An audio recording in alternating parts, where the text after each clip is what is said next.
নমস্কাৰ সকলোকে আশা কৰিছো সকলো ভালে আছে আৰু মোৰ অন্য এটা ব্লগলৈ আপোনালোকক সকলোকে স্বাগতম জনাইছো আৰু আজি ৰাতিপুৱা নহয় বাৰু এতিয়া প্ৰায় দুপৰীয়া হৈ গল এটামান বাজিছে আৰু মই এতিয়া পিন্ধি ওলাইছো একদম মুগাৰ ব্লাউজ পিন্ধি লৈছো পাটৰ চাদৰ আৰু আজি এঠাইত যাম য'ত যাম মানে এনেকুৱা ধৰণৰে মানে মেখেলা চাদৰ পিন্ধি গলে নিজৰ ভাল লাগিব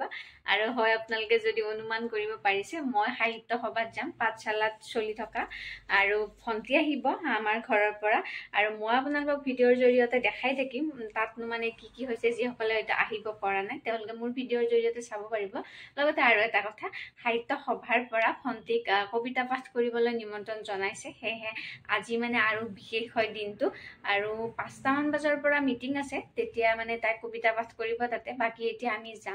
চাম আৰু হিহত আহি আছে এতিয়া বাকি বেয়া লাগি আছে মনটো ৰাতিপুৱাৰ পৰা কাৰণ মা আৰু দেউতাও যাবলৈ বহুত আশা কৰি আছিল কিন্তু দুইজনৰে হঠাৎ ইমানে গা বেয়া হৈ গল যে আহিব নোৱাৰে গতিকে আমি কেইটাই যাম বাকি মই আপোনালোকক দেখাই থাকিম ভিডিঅ'টো শেষলৈকে চাই থাকিব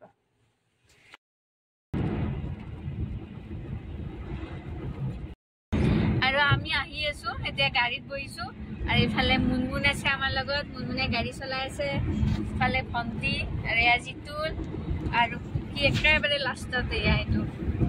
আৰু এতিয়া আমি যাওঁ যাই তাতে আপোনালোকক লগ পাইছো আমি আহি পাই গলো এতিয়া গাড়ী পাৰ্কিঙত থলো আৰু এতিয়া খুচকাৰি যাব লাগিব আৰু এইখিনি মানে খুচকাৰি যাও 1 কিলোমিটাৰ মান খুচকাৰি যাব লাগিব বুলি কৈছে আৰু গৈ ভিতৰত দেখুৱাম বাৰু কি হৈ আছে মানুহ কিন্তু বহুত হৈছে এতিয়াতে আৰু ইয়াৰে এইখন হৈছে মেইন গেট অসম সাহিত্য সভাৰ গেটখন খুব ধুনীয়া আৰু মানে বাহিৰে এনেকে বনাইছে দেখিবলৈ খুব ধুনীয়া হৈছে এইখনে মেইন গেট ইফালেৰে ভিতৰলৈ সোমাই যাব পাৰি আৰু এতিয়া আমি ভিতৰত সোমাম আৰু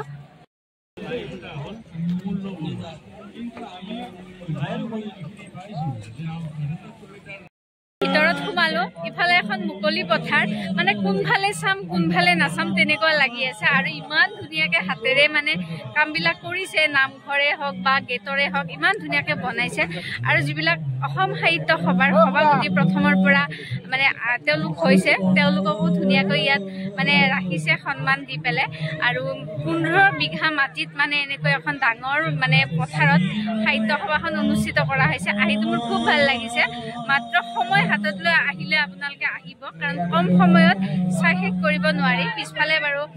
মিটিঙত ভাষণ দি আছে মোৰ ভইচটো চাগে ভালকে নাহিব কিন্তু উপায় নাই এনেকৈ শুনিব লাগিব আৰু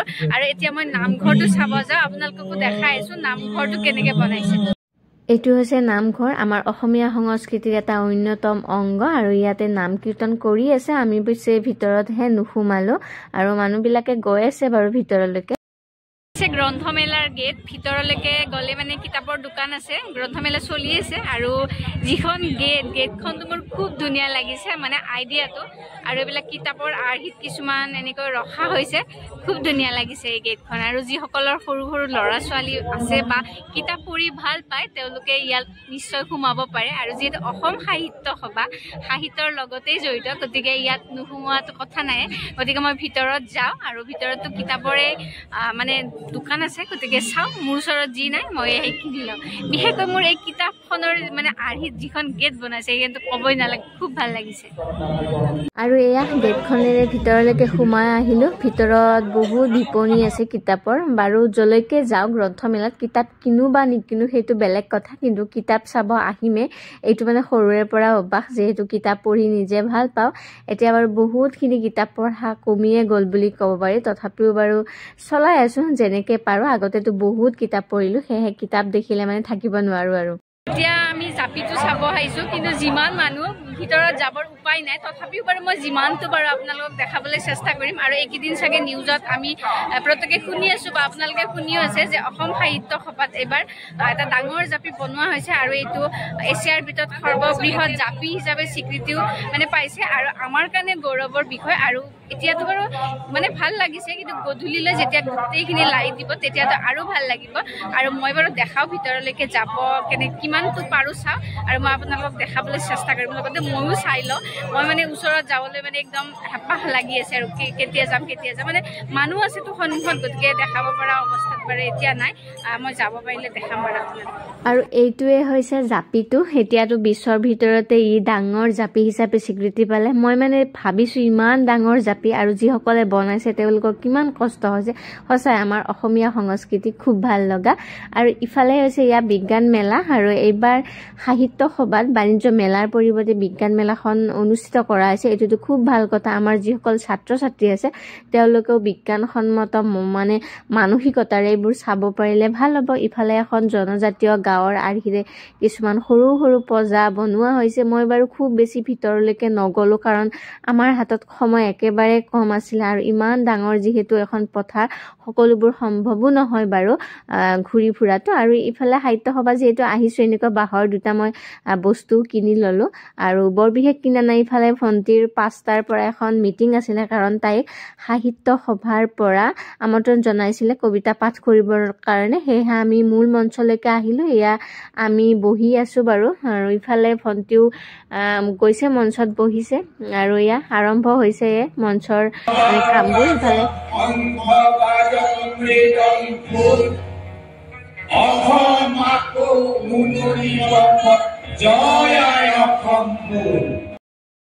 অনুষ্ঠানটোৰ আৰম্ভণিতে এনেকৈ কবিতা পাঠ কৰা হ'ল আৰু কবিতা শুনি আমাৰ গাৰ নোমবোৰ একেবাৰে শিয়ৰি উঠিল আৰু আমি যে অসমীয়া আকৌ এবাৰ আমাৰ বুকুখন গৌৰৱত ফুলি উঠিল আৰু ইয়াৰ পিছতে এজন এজনকৈ কবিসকলক মাতিলে আৰু আমিও মানে সৌভাগ্য হ'ল আমাৰো যে আমি বিভিন্ন প্ৰান্তৰ পৰা অহা কবিসকলৰ কবিতা পাঠ শুনিবলৈ পালো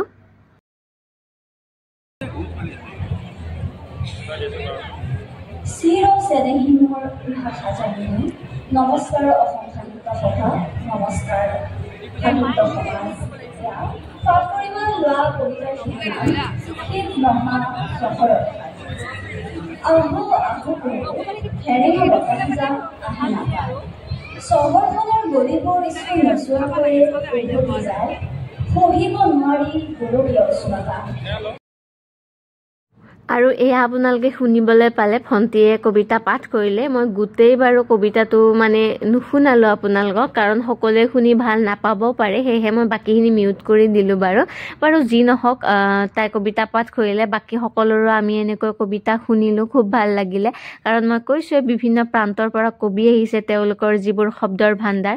শুনি আমাৰ খুব ভাল লাগিল যেহেতু নিজে কবিতা ভাল পাওঁ কিতাপ ভাল পাওঁ গতিকে এনেকুৱা অনুষ্ঠানবোৰত উপস্থিত থাকিব পাৰি আমাৰো খুব ভাল লাগিলে আৰু ৰাতি হৈ আছিল যেহেতু অনুষ্ঠানটো গতিকে সামৰণিৰ মানে পৰ্বলৈকে আমি আগুৱাই গৈ আছিলো মানুহ আছিল খুব মানুহ আছিল সকলোৱে বিভিন্ন প্ৰান্তৰ পৰা আহিছে বহুত মানুহক লগো পালো খুব ভাল লাগিল আৰু দিনটো এনেকৈ আমাৰ পাৰ হৈ গ'ল আৰু শেষত আমি ঘৰলৈকে আহিবলৈকে ওলালো আৰু যি নহওক আপোনালোকে যে ভিডিঅ'টো ইমানখিনিলৈ চালে তাৰ কাৰণে বহুত বহুত ধন্যবাদ পুনৰ আহিম নতুন এটা ভিডিঅ'ৰ সৈতে আজিলৈ ইমানেই বাই